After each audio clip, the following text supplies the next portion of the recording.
So you'll notice that blur effect, that screen space effect that happened before she fell over. There's two things that are very clearly lit up in the light. On the left-hand side, there's this wall that is spraying water. They've gone from a big open space to now a really confined space.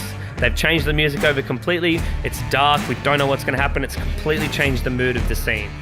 Hey guys, welcome back to our Design Run 100 sub Rise of the Tomb Raider Let's Play Special Edition, where we're making our way through some of the start of Rise of the Tomb Raider, and we're just talking about some of the design stuff that comes up.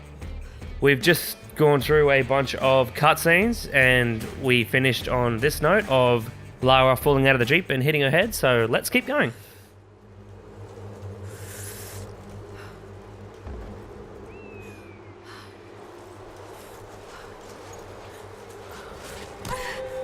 So you'll notice that blur effect, that screen space effect that happened before she fell over.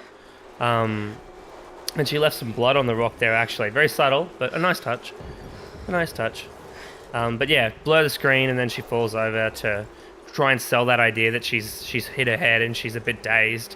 And she's like struggling. She's got a walk animation that shows that she's hit her head and she's not going 100%. And that bit's really cool. So in Dad's research about this. So zoom in on the back as she falls over, and then up on the top right you can see the tomb. Plus it gives us a good opportunity to sort of pan around her body to show her pulling out that voice recorder so that you can see exactly what's happening. So it's a nice fluid motion that shows you all the things that you need to know and why you're now hearing this disembodied voice.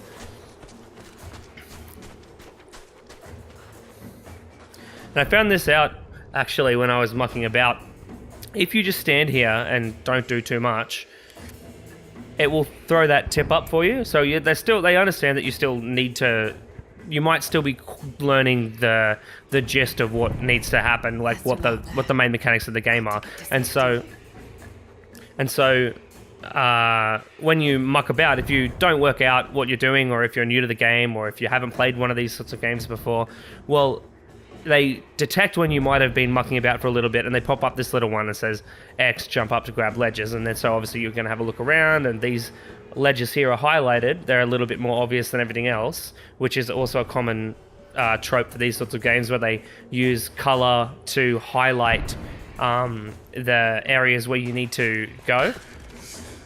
Usually they're these climbing ledges, but they use them for all sorts of stuff, things to burn or things to move, that sort of thing. Me talking is ruining all the intense action parts.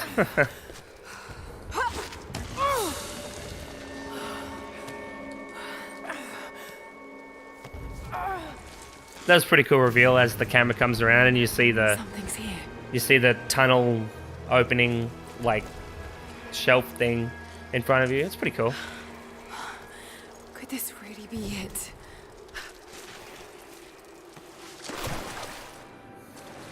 Ah, my boots are all wet.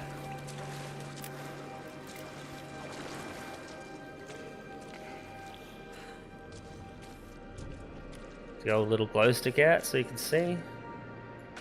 Incredible. Some kind of marker. Can't quite make out the translation. Jackal! It's a jackal. Prophet. This is it. Dad was right.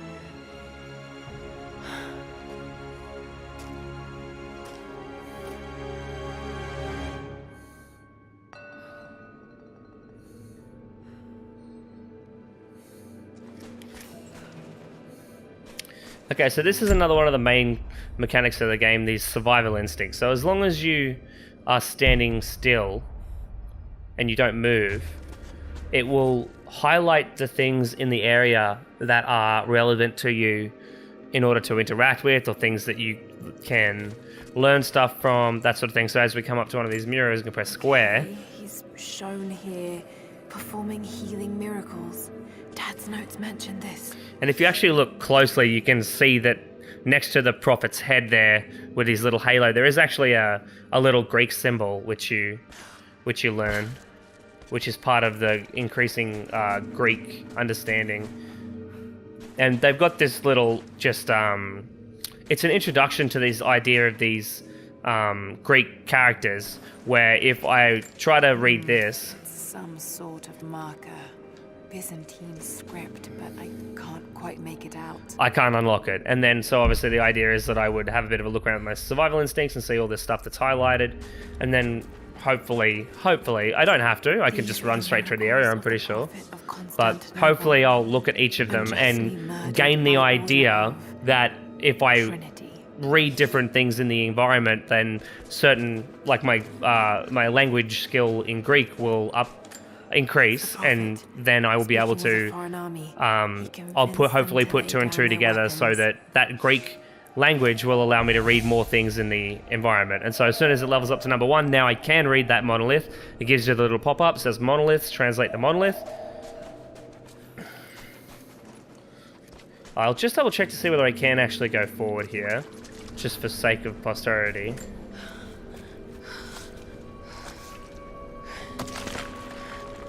Yeah, I can. So I can completely skip that Greek part.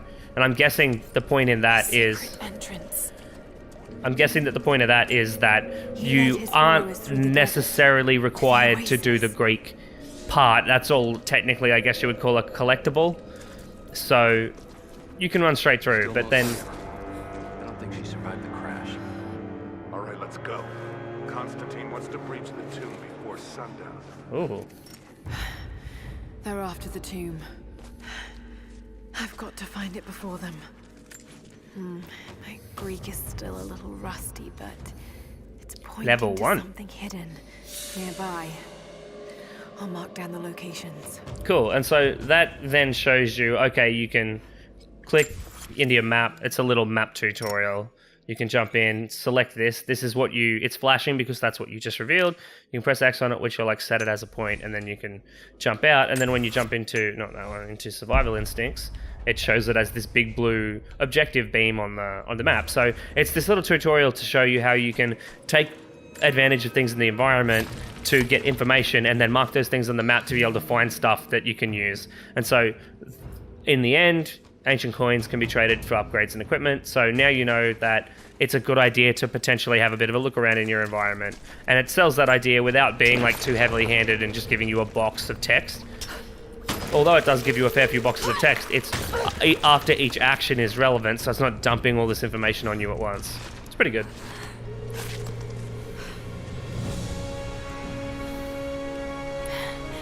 It's amazing. If only Dad could have seen this.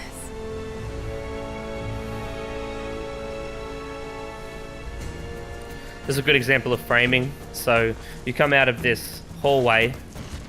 Oh, apparently that's a little scripted sequence. Anyway, you come out of this hallway. It's a very tight area, and then obviously the bloom pulls down as you get further out, and you can see it was framed up something along those lines, and then she walked forward. So you can see all of that. That's most of the frame. There isn't anything else to see, so you don't see anything off to the left or get distracted or have the camera pointing in a different direction.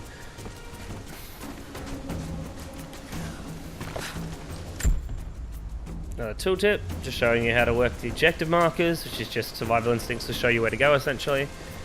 Another tooltip, this is talking about these scratches on the wall here, which lets you know where you can scramble up.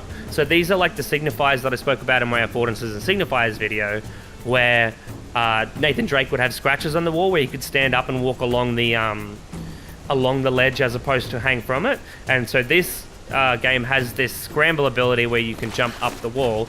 There's a better example just around the corner, but this scramble ability where you can jump up the wall, and those scratches or paint or markings in that up vertical fashion let you know that you can do that.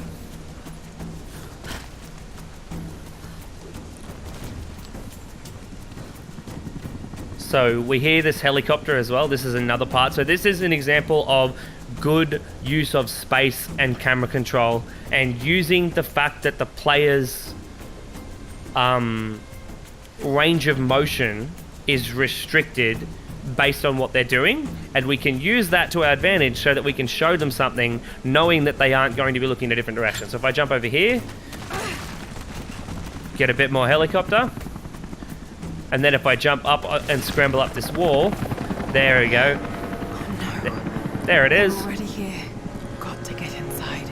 And so they took advantage of the fact that we'd be climbing vertically up this wall, and we probably wouldn't, because we need to go somewhere, we probably wouldn't have the camera pointing down here, or pointing across like that, or pointing up that way. It's probably going to be pointing up like this. Plus, they have a script on it to say if the player's not taking control of the camera, pull it in behind underneath Lara like this, so that when you jump up like that, well, the helicopter flies over your head and you see it, and so now what she's saying has context in terms of the fact that she just saw a helicopter, and they can pretty much guarantee that the player has also seen that helicopter.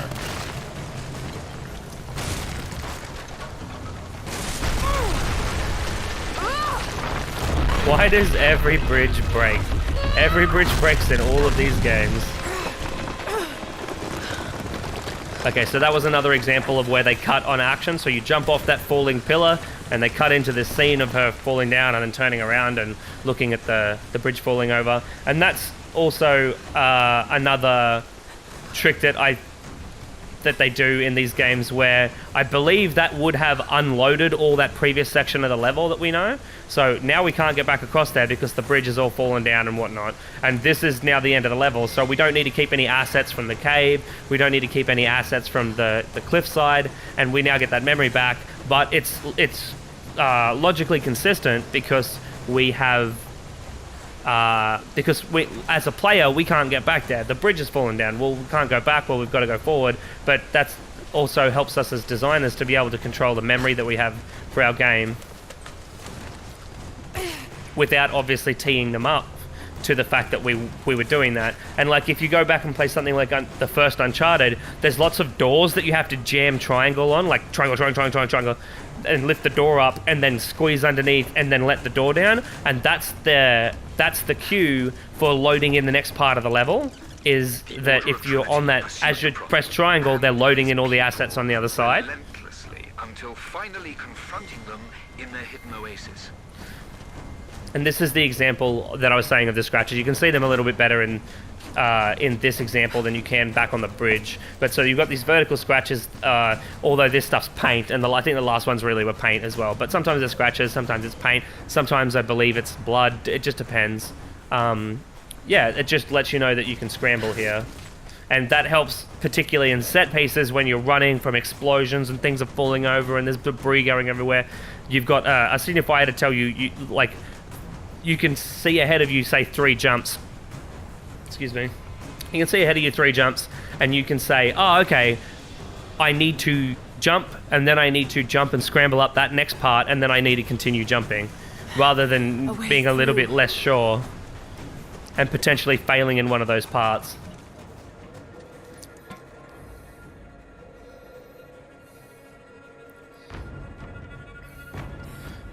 So this part's really good too. So they've gone from a big open space to now a really confined space. They've changed the music over completely. It's dark. We don't know what's going to happen. It's completely changed the mood of the scene. We've got cobwebs flapping in the wind, which are just planes, not planes, but low poly geometry with a texture on them, with a cobweb texture on them.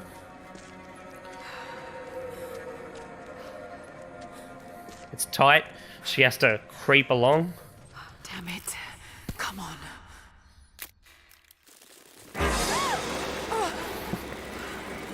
Big audio flare. The audio is selling all of this moment.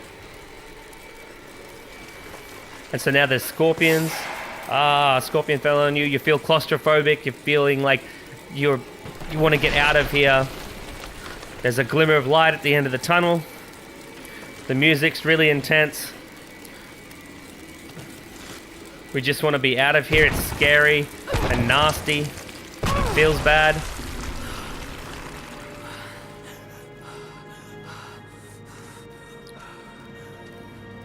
There was a battle here. Armed soldiers against religious pilgrims.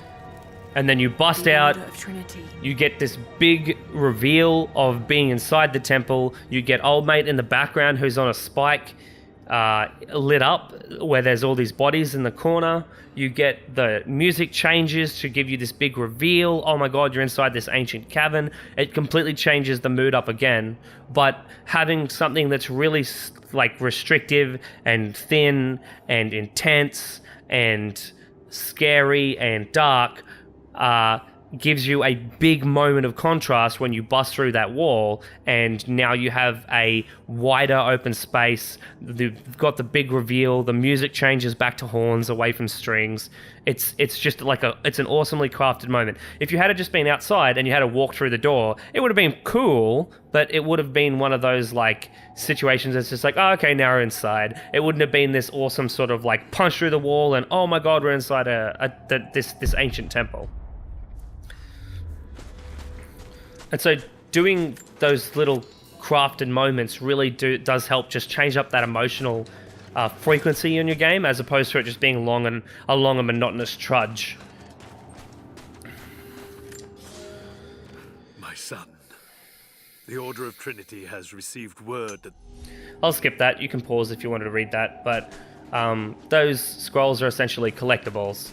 And so in this game, there's heaps of collectibles, and the collectibles do all sorts of stuff. In particular, they give you experience, but the scrolls are good because people that just want to play through the game, they're going to see all the cutscenes, they're going to get most of the story. But people that want a little bit more, well, that's cool because that's provided by the scroll. So if you're willing to put in a little bit more effort and look around a little bit more, well, then you get more of the backstory. And it's also a situation where there's a bunch of different types of collectibles. So if you just want lots of weapons upgrades, well, you can go for a certain type of collectible. Or if you want to learn a lot about secret areas or get all the kit, because I think you get weapon upgrades later, well, you can potentially go for these Greek language ones, and there's other languages later in the game. Or if you want backstory and lore and information, well, you can go for the scrolls. So there's different sorts of types of collectibles for different players, but they all have just some generic reward.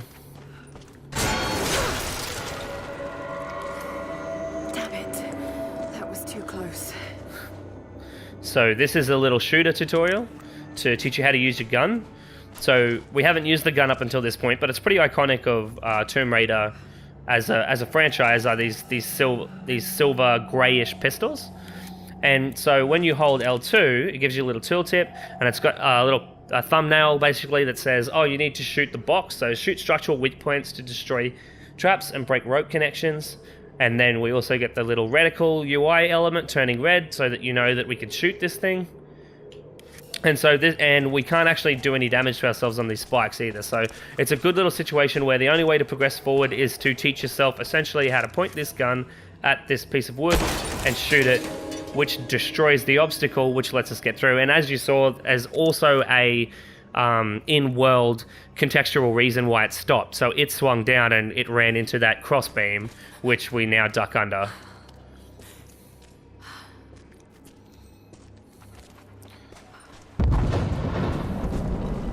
They're blasting their way in.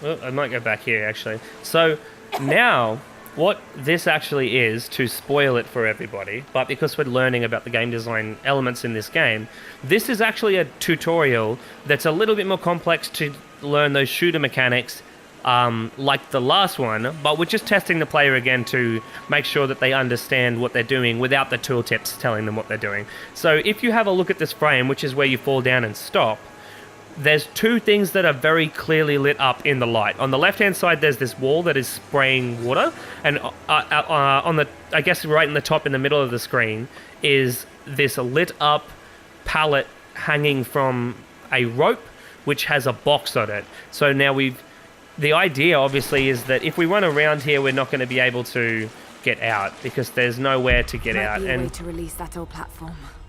if we go into survival instinct, she gives us a tip. But that's kind of, I forgot to mention in the last one, that's kind of also your get out of jail free card. So in Uncharted, very similar types of games. I keep referencing that, but it's a good example to talk about similar design paradigms in these two very similar sorts of games. In Uncharted, you have the journal, and so when you get stuck in an area, he goes, oh, maybe I'll look in the journal. In Tomb Raider, because you can go back and forth between areas a lot more, and because you can be in different areas at different times, and it's a lot more puzzly and it's a lot more gamey because there's all these collectibles and stuff, unlike Uncharted, which is much more narratively linear focused. They give you this slightly more robust system, which is these survival instincts. So you can see, okay, the wall is highlighted, you can see that the pallet's highlighted, you can see the box is highlighted, and you can see that objective marker in the back there. So that's where we want to go, and we have all these different elements. And like I said, you didn't need the survival instincts to see that. Now they give you a hint, but the idea, like that, how long did that take? Like maybe 2 minutes, 3 minutes. And the idea is that from here, you'll be able to see that you need to shoot this box like we just did. And you'll put 2 and 2. Oh, I just shot a box. Let's shoot this one. And then from here, you'll go over to this well-lit area, which draws your attention and also looks different from everything else because there's water spewing out of it. Let's hope this works. And bust open that wall.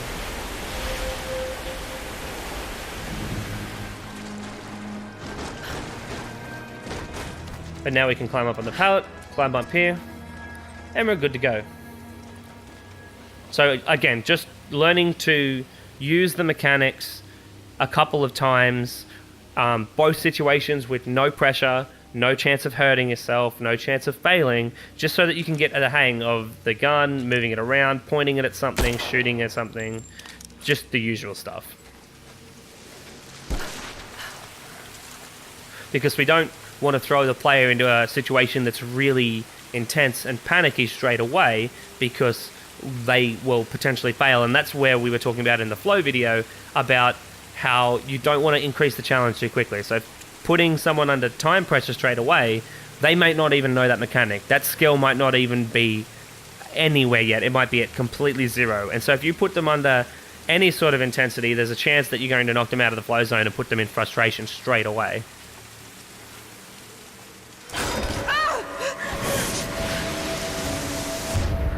And so now we have another one, except this one is under time pressure because there's the thing falling from the wall.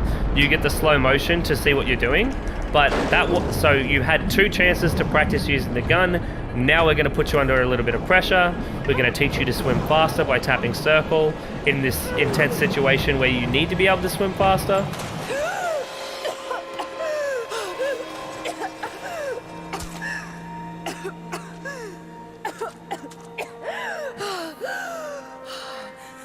And just to finish on, so again, they put you in this really intense situation. They made it really big, back into the strings, the really quick violins and that sort of stuff. You've got to swim fast, otherwise you're going to drown. There's the spikes coming out of the wall. You're under time pressure to shoot those spikes down before they kill you. You climb up out of the water.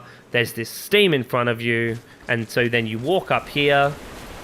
And once again, you get a big reveal. So again, completely changing that emotional tone from that soft practice puzzle to up top where you're in this tunnel and you're like, fuck, I've got to swim. And then now this mellow moment of, oh my god, everything's pretty again. This is where I'm going to leave it for part 2. We'll come back and do a part 3. Thanks again for watching. I really appreciate it. If you haven't subscribed to the channel, potentially consider subscribing to the channel, because here on the channel we talk about the ins and outs of game design, just like we've been doing in this video, and you'll pick up a lot about how these games are built and why designers do certain things that they do. I hope to see you in part 3. Thanks for watching, and I'll see you guys next time.